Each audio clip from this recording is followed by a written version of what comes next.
ஆடுறதுக்கு உள்ளாகி தெற்கு திசையெல்லாம் தவிச்சு பெருக்கிற முன்னாடி வாடாப்பா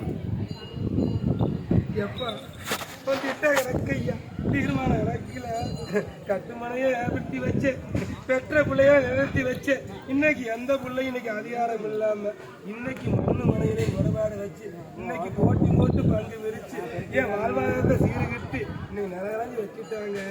இன்னைக்கு வாழ்வாதாரத்துக்கு இன்னைக்கு தருமாறி நிற்கிறேன். கட்டின மனைவியை திறந்தாலும் இன்னைக்கு நான் தவிச்சு போய் நிற்கிறேன். தவிக்கையில இருக்க வந்திருக்கிறீங்க.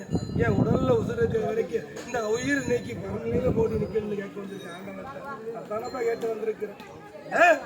துன்பத்தை தீர்க்க வரலப்பா, துயரத்தை தீர்க்க வர அண்ட சராசரத்துக்கு அதிகாரத்துக்கு எந்த விதத்துல இருந்தாலும் இன்னைக்கு மாசி மலையாளியா நின்று இன்னைக்கு அதிகார சுகமா இன்னைக்கு இன்னைக்கு பெருமாள் இருந்து அதிகாரத்துல இருந்து என் குழந்தைக்கு அவதரிக்க அவதாரம் நினைக்கிறேன்ப்பா.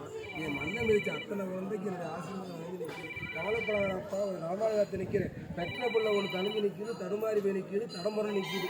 அதையும் சீர்படுத்தி கொடுக்குறேன். கவலைப்படாத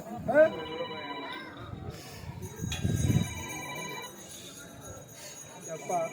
என் எல்லைக்கு பிறந்த பிள்ளைக்கு ஒரு குழந்தைக்கு நீ திருமணமாக தவிச்சு போய் நிற்கிது. அந்த தவிப்பை சீர்திருத்தி எனக்கு நல்வழி யோசிச்சு கொடுக்கணும். கேட்க முன்னாடி வா.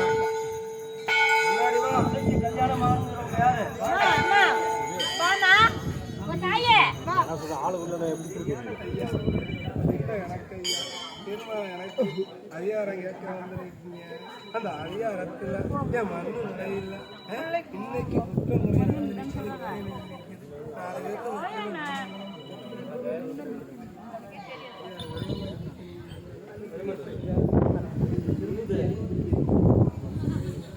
ரொம்ப வளர்த்து இருக்காது.